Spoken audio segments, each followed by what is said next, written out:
Good morning. So, I wanted to take an opportunity to recap everything that we have discussed to this point in our program and to kind of reframe our mindset around Christmas and the coming week in the new year.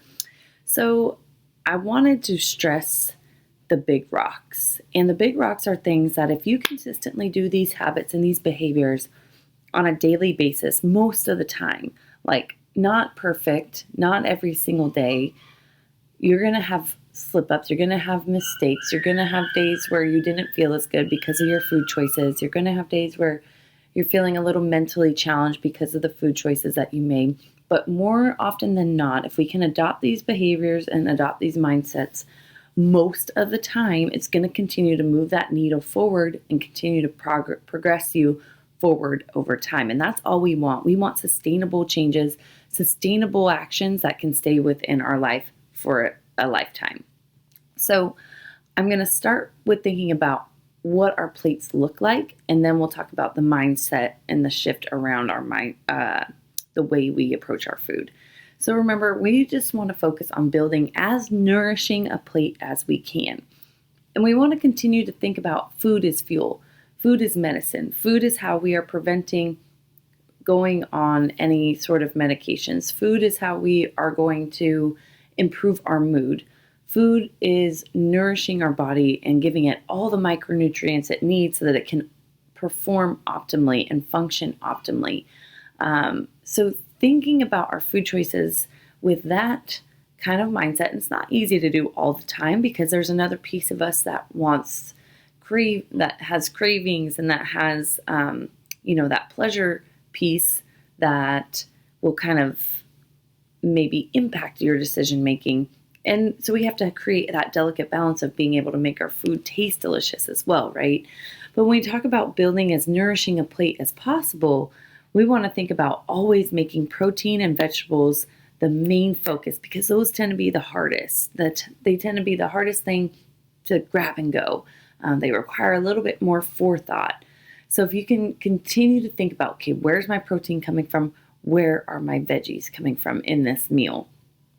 It's not going to happen every time, but the more cognizant we can become and the more we can identify what time of day is really hard for us to make that happen.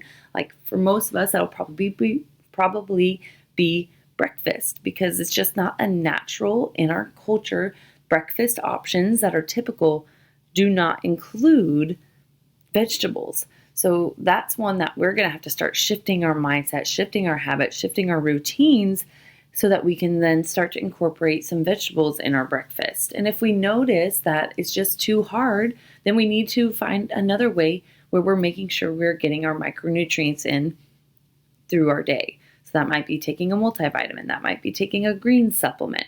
I don't advocate taking supplements other than like the very bare minimum, like maybe a protein shake, maybe a multivitamin, and maybe a fish oil, so that we can make sure those essentials are in our body every single day so that we can function optimally, improve our health overall. But beyond that, it's not necessary. We can accomplish so much through our food intake. So the first thing is always thinking about, okay, where's my protein? Where's my veggie coming from? Then we want to address that healthy fat. So healthy fats can also be, if we're not familiar with including that as part of our meal, that can be a little challenging to identify, okay, well, what kind of healthy fat works with this sort of meal? And sometimes it just has to be a drizzle of olive oil or a pat of grass-fed butter. And other times you can really start to explore, I like sesame oil every once in a while. Or with this particular dish, I love like melted coconut butter or coconut oil drizzled over up top, or I want to roast my veggies in coconut oil. So you can start to play around with, once we start incorporating, being more intentional about, okay, what are my healthy fat options? We can refer to our good, better, best. And then what kind of meal would support this healthy fat? My go-to is always avocado personally for me, or grass-fed butter, also olive oil, and salad dressings and that sort of stuff. And a lot of salad dressings you can buy pre-made have a really good oil base to them. That's what you want to pay attention to, is when you're looking at the categories of good, better, best, identify the good category. And when you're buying prepackaged salad dressing is probably going to have to be in the healthy food aisle, and they're a little bit more expensive, but you're paying for the ingredients because they're not going to be those super refined oils that are at the like eat not as often category. They're going to be of that very nice, high quality oil source. And so that's what you're paying for. And really, it's not that much more expensive. It'd be like $1.50 more a bottle.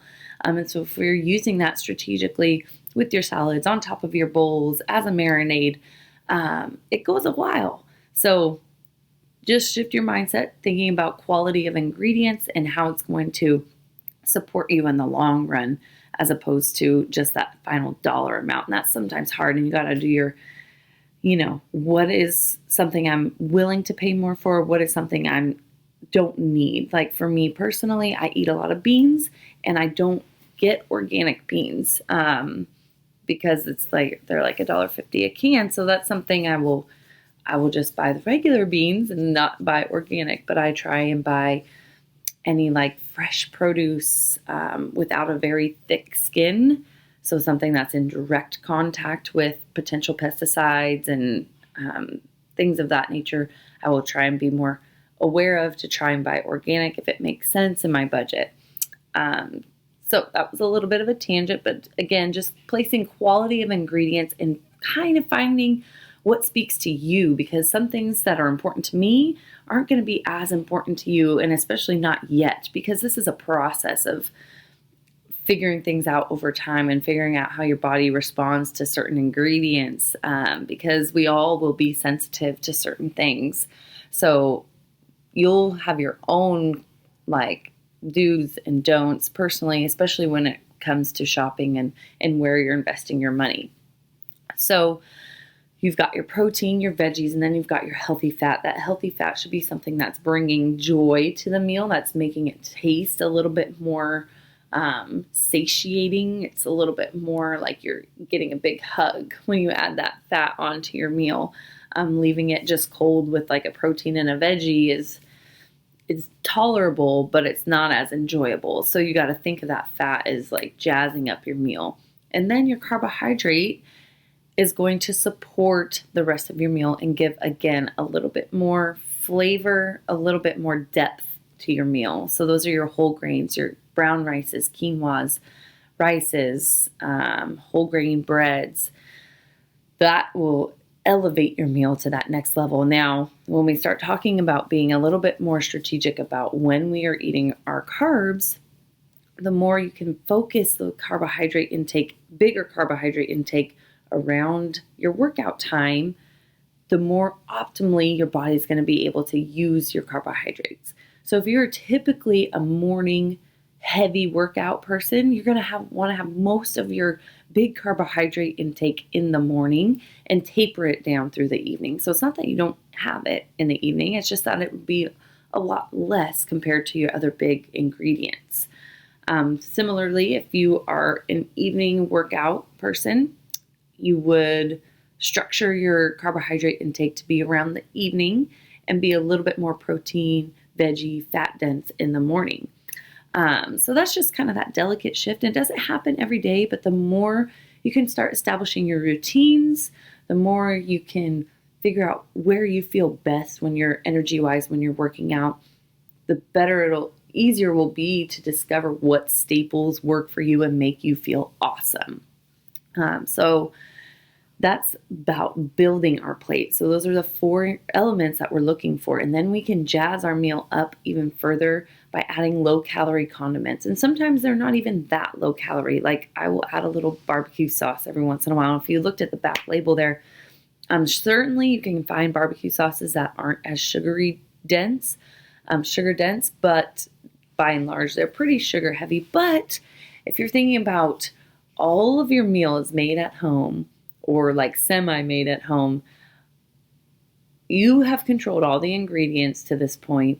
I think you can splurge on just a little bit of barbecue sauce to add some flavor, right? That's kind of how I think about the big picture. We're not trying to eliminate anything, but you have control. And so it's not you going to a restaurant and getting like just barbecue sauce dumped on everything. You have the control to put a tablespoon of barbecue sauce mixed in with your dressing and to give it a little more flavor.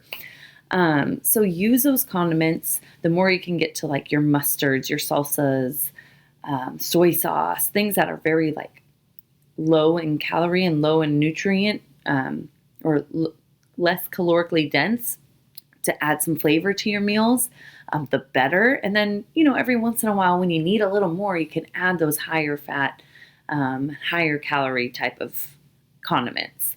So that would be like your hummuses, like guacamole, which could also count as your healthy fat. So, it's all about thinking of how those elements play on your plate. Sour cream would be another one. I provided you all that list of your different condiment choices. So I would just start going through and highlighting, like buffalo is a staple, Cholula is a staple in my diet, just because they provide such good flavor with very minimal cost, and the ingredients are very good. So once you have identified your plate and it's built nice and nourishingly, now it's time to figure out how much you need, and that's where the hand guide comes in. So a cup full serving of carbohydrates, a fistful of veggies, which I say you can have as many fists of veggies on your plate as you want, but at a minimum, a fistful of veggies, palm-sized serving, so that's the circumference and the width of protein, and a thumbful of fat. Some of us are going to be better off to have 2 thumbfuls of fat and a little less carbohydrate. Some of us, especially around those workout times, will do better with a little more carbohydrate. These are things that you will start to figure out in terms of how your body feels, but at a minimum, we want to get those quantities, okay? As we start working through and you've been tracking with your handful servings and you're being pretty consistent about how much you're getting in every meal, and if you feel like you've stalled with weight loss, because this will set you up to lose weight. If you feel like you've stalled at weight loss or body composition, we would then start to retweak, okay, well, let's look at how we can adapt your plates a little bit more to continue losing weight forward.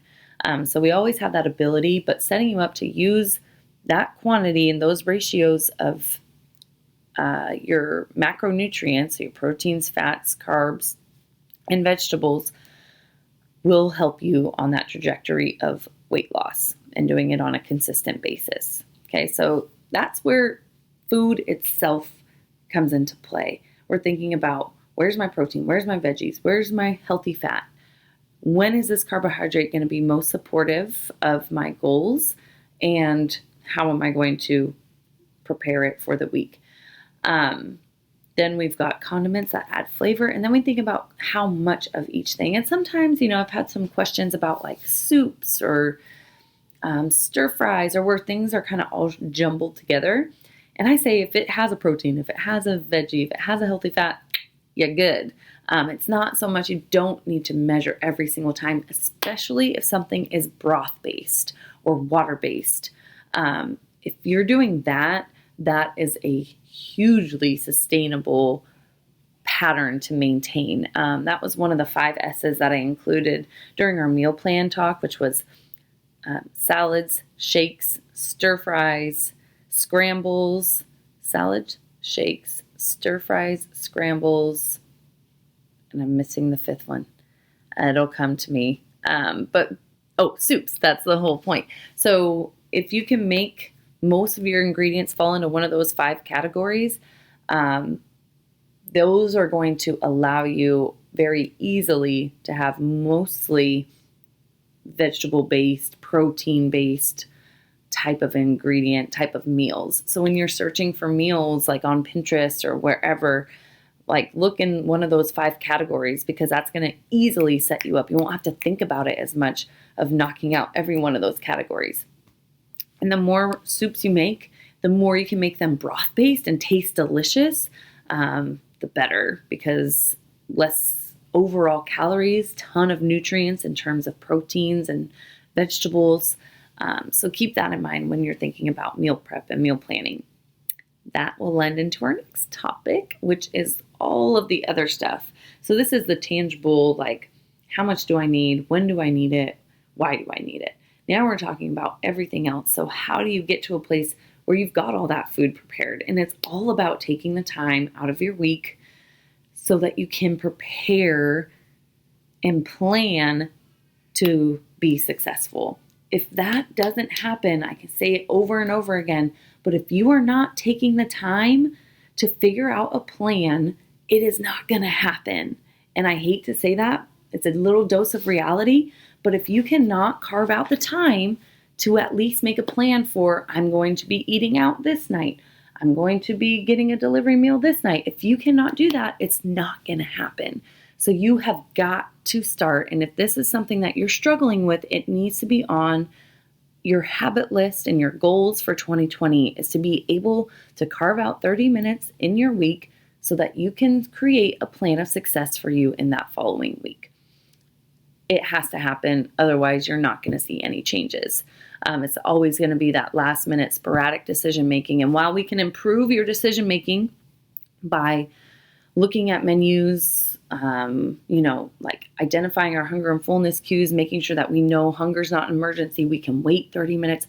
But those are all really like emergency type situations that we don't want to fall into. We want to minimize the amount of surprises through our week. And the only way that we can do that is if we take a look at our week and identify what days are going to be crazy as heck. What days am I going to have a little bit more time? What do I want to do for dinners this week? And I'm not saying you have to prepare everything. You have resources available to you to use. You have restaurants that are better choices where you know they work or use better ingredients. You have choices to make that will align you on that better decision on our continuum will fall in that best category or better. But you have to be able to set aside the time and make it a priority. And so that is my big message with regard to meal prep, with regard to meal plan. You don't have to do it all in one, like it's not expected of you to be able to start all of a sudden meal prepping every single one of your meals and, having everything figured out, but you've got to start incorporating and it's got to start being important to you to take ownership of your week and take control of the choices that you're making with regard to your decision or your nutrition decisions. That's the big take home. So if nothing else, I really, really, really want you to start honing in on the importance of creating a plan for your week and knowing what your week looks like and to stop living day to day. Grab hold, identify a plan for the week, use resources to make your week easier, maybe prep one breakfast or have an option for breakfast ready to go, and maybe have one meal to prep in the week. If you're at the very end, far end of this on the skill set wise, one of each of those should be enough to just at least start getting the practice going. And you've got to do it every week, right? Like you can't just do it once and say it's okay. Like you have to treat this like an appointment. Put it in your calendar. 30 minutes I'm going to plan. In the end of those 30 minutes, I'm going to go online, order my groceries because, I don't have time to get to the grocery store, but I can go swing by and pick them up. And then on Sunday in the evening for an hour, I'm going to cook one meal. And that one meal is going to be eaten on Monday and Tuesday night. Wednesday night, I know we're going out to dinner. Thursday night, we're going to order taken from a healthy delivery service. Friday, I can making this up as I go, but you can see the pattern here. Like it doesn't have to be crazy, but you've got to start doing the habit. Otherwise, you're just going to keep wishing and wishing and wishing. This, I'm telling you, in addition to our mindset tools, in addition to learning how to build a nourishing plate, this is what's going to bring you success. It's going to bring you more clarity and it's going to bring you a little bit more peace of mind and allow you to reduce your overall stress in your week if you can start planning out. So keep that ball rolling. That's so important. Don't let it drop. I've been doing this for like 4 years and I still every single week because I know it's important and I know when I don't, it's a crappy week.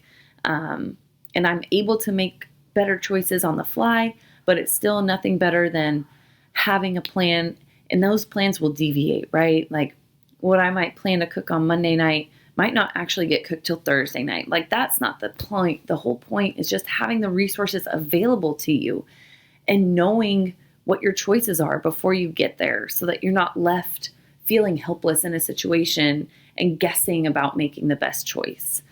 So take ownership of that. Meal plan and meal prepping is so important, and it can look like whatever it needs to look like in your life. It doesn't have to look like what you traditionally think meal planning or meal prepping would look like. Okay, make it fit to your life. And I've provided you with all the resources. Refer back to that meal plan discussion because it was so good. There's so much value in there. So take the time. You've got a whole week not working. Delve through some of that and make a plan of attack for how you're going to approach that first month in January, that first quarter of the year. Before we get into kind of looking at 2020, I wanted to just quickly touch on our mindset pieces and our mindset tools. That segue from like meal planning and the process and the skills that we build there, and shifting to talking about how we're building skills in our brain and in our emotions. So food is not good or bad, right? It lives on a scale, a sliding scale of good, better, best. No food is bad. You can eat any food at all. It's always going to be available to you. Some food is going to align better with where you want to be working toward your goals, and some food won't. But it's just one meal. It's just one food. And it is what it is. Like, it's just food. It's nourishing your body in some capacity. So the more we can stack up those better, best options, the more you're going to continue moving forward. And if you have a week where, man, it was so stressful and geez, I was overwhelmed and I was a little disconnected from myself and I didn't make the best food choices consistently, guess what? That's life and that happens. And so you have to learn to be okay with that and to be able to say, you know what? It's just food. It doesn't control me or my emotions, and I'm just going to move forward from this. And I know that I'm not expected to be perfect, and I know that the food I eat doesn't dictate who I am as a person. So when you find yourself stressed and making poorer choices, it's going to happen. Like, that's life. So you just have to be able to rely back to, okay, maybe I'm going to spend a little bit more time talking about my meals this week and what I want to eat and how I'm going to nourish myself. And maybe I need to incorporate more intentional, pleasurable food in my week so that I don't feel like I'm deprived. And then when I'm presented with all this delicious food, it becomes really a lot more challenging to resist it. Like, this thing is not about resisting food. It's about intelligently incorporating it into your week so that that food becomes less special. It's available to you at any time. I'm going to make cookies this week. I'm going to have some at the house, and I'm going to bring the rest to school or to someone who, would enjoy those cookies as well. But I know that I'm going to make them and I'm going to have them available to me. It's nothing special at this point. So you're taking the ownership back over the food. You know what foods you don't want to have in the house because you'll tend to snack on them. They don't make you feel good after, but it's just better if they're not in the house.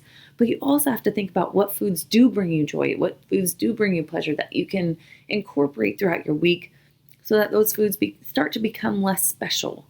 So food's just food, and you just have to start adopting that mindset that it's going to be okay if you don't have the best meal, if you weren't completely mentally involved with the process of eating, if all of a sudden you're done and you don't even remember taking a bite. That's going to happen. But the more mindful we can become, the slower we can eat our food, the more present we can be with the experience of eating our meal, not in front of a TV, not distracted. All of those routines and all of those habits that we've been practicing, eating our food, chewing it completely to mush, stopping at 80% full, recognizing that hunger isn't an emergency. If you start to feel hungry, it's okay. That's natural. You got to wait it out and see if that's an actual response or if that's your mind playing tricks on you because you saw a commercial or because you saw somebody else eating food. So hunger is an emergency. Food isn't good or bad. You got to eat your food slowly, and you've got to stop when you're 80% full. Wait a few minutes to make sure you feel good with being done with your meal, and then move on from the meal. If you mess up, if you feel shame associated with any food that you just ate, let it go. Recognize that that food didn't make you feel good, but let go of that shame, because guess what? We're all going to mess up and we're all going to be disconnected at some point. So you've got to just be able to release that food, release that feeling of ownership from the food over your body. And that happens by just building in, being more intentional, having more healthy meals, delicious meals available to you, and then adopting those behaviors of how to eat and slowing down and removing distractions, and then just letting yourself be, incorporating foods that you love into your week so that you don't feel like food is so special, because at the end of the day, it's just food. So those are kind of a recap of where we've been on our journey so far. It's a lot, I know. We've talked about emotional eating. I spent a good deal of time about that last week. So I'm not going to recap on that too much. But coming into the holiday, all I can recommend to you is really just make sure that you're eating as nutrient dense of meals as possible. So that includes breakfast. Most likely, if you're visiting family, there will probably be more decadent breakfast options, but there should still always be good protein sources available to you. Make protein veggies a star of the show, remember? And then that slice of French toast or a pastry is kind of just like that treat on the side, because these are occasions that if you want to enjoy, if you're looking forward to something, you should not limit yourself from that item. Okay. So incorporate as many nutrient dense meals as you can. Check yourself before you wreck yourself when you're going to grab for something, right? That's that emotional eating thing. Be like, okay, wait, even if you already grabbed it, this happens to me sometimes. Like I'll be 3 deep into Hershey Kisses and I'm like, wait, what is happening here? Why am I doing this? Like, I'm just going to stop. I'm going to stop. I'm going to walk away. Sometimes I'll wind up going back to it because maybe that was something I wanted. Other times I'm able to kind of move past that. So if you catch yourself in the act of just emotionally eating, stop. It's okay. Pass no judgment. Just be like, yo, what's up? And then move on. If you're able to catch yourself kind of like wanting to reach for something, interject with one of those behaviors that I provided you, like go for a walk, watch TV, get on your phone, drink some water, drink a calorie-free beverage, do something else to replace that habit so that we can move forward and not spend too much time hovering over whatever that dish was or that candy bowl was that you would just grab to. So that's kind of tips for the holidays. Don't make it more than it is. As many nutrient-dense meals as you can. Enjoy the food. You know what you're looking forward to most. And then just pause when you feel like you are reaching for something and you're not exactly sure why. Just give yourself that pause, even if you're already in the act of it. So that's regard to Christmas. Last thing I wanted to talk about this morning is moving forward into the year 2020 and thinking about how you want to feel in the new year, and how does the way you feel or want to feel, how is that going to impact your behaviors, and what behaviors do you need to adopt in order to feel that way? I would love if we could start shifting our mindset and shifting our goals to be a little bit more overall wellness oriented. So typically we really set our goals based off of, even if they're SMART goals like weight loss, or I'm going to do X amount of steps this year, or they're very like number rigid driven. So I would like you to start thinking about other ways that you want to feel and other things that you could do that are going to make you a more well person. So when you're thinking about who you want to become in 2020, what behaviors does that person adopt outside of they exercise, they eat well? What else fills their cup? What else makes them happy every day? Who does that person, what do they have to do to be that person that they are, right? So it's very much and kind of like thinking in the clouds, But then you can bring it back down to say, okay, what is something that I could do that would be an addition to my routine I'm already doing right now that would make me feel so good. And that would make me feel like I'm taking care of myself. I'm giving myself love. I'm nourishing myself. I'm treating myself like I deserve to be cared about. What behavior is that? And then we can start creating a skill, a routine, a habit around that particular element. And that can be our focus in 2020.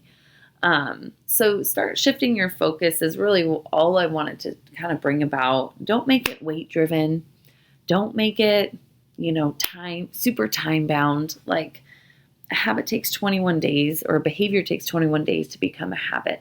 You have to give yourself at least that amount of time to adopt a new behavior and see how it fits in your life.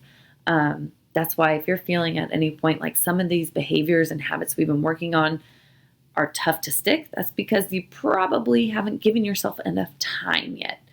So the more consistent you can stay with plugging these into your everyday routine, the more likely it will be to become a habit. And that reigns true with your goals in 2020. So if you're interested in feedback or would like to hear my perspective on what you're kind of thinking for yourself in 2020, and I can help you reframe that and make it a manageable daily task of how you're going to get there, I would love to provide that for you. So you can either drop that in the Facebook group or you can message me individually and I can help you create something for 2020 where you're becoming that person. And you already are doing that because you've invested in this program and you've invested in your time with me. So think about that. Think about all the ways that we can define wellness, and let's tap into something a little different and see how we can approach this new year a little differently than we have in the past. And that is all I have for you, ladies. So any follow-up questions, you can drop them here. But I appreciate your time. I appreciate you all so much putting your faith in me. And I've just been enjoying so much supporting you and lifting you up and recognizing all of the amazing things that you are contributing to your families, to yourself, to your society. You all are very special, and I appreciate your time so much. So that is it. Have a Merry Christmas, a Happy New Year. We will be in touch next week about coaching calls. That is going to be on New Year's Eve, so we can adjust our schedules. I'm going to make sure to include some time availability throughout the week where we can meet if that is necessary, other than Wednesday night. All right, y'all. Have a wonderful week, and I will see you soon.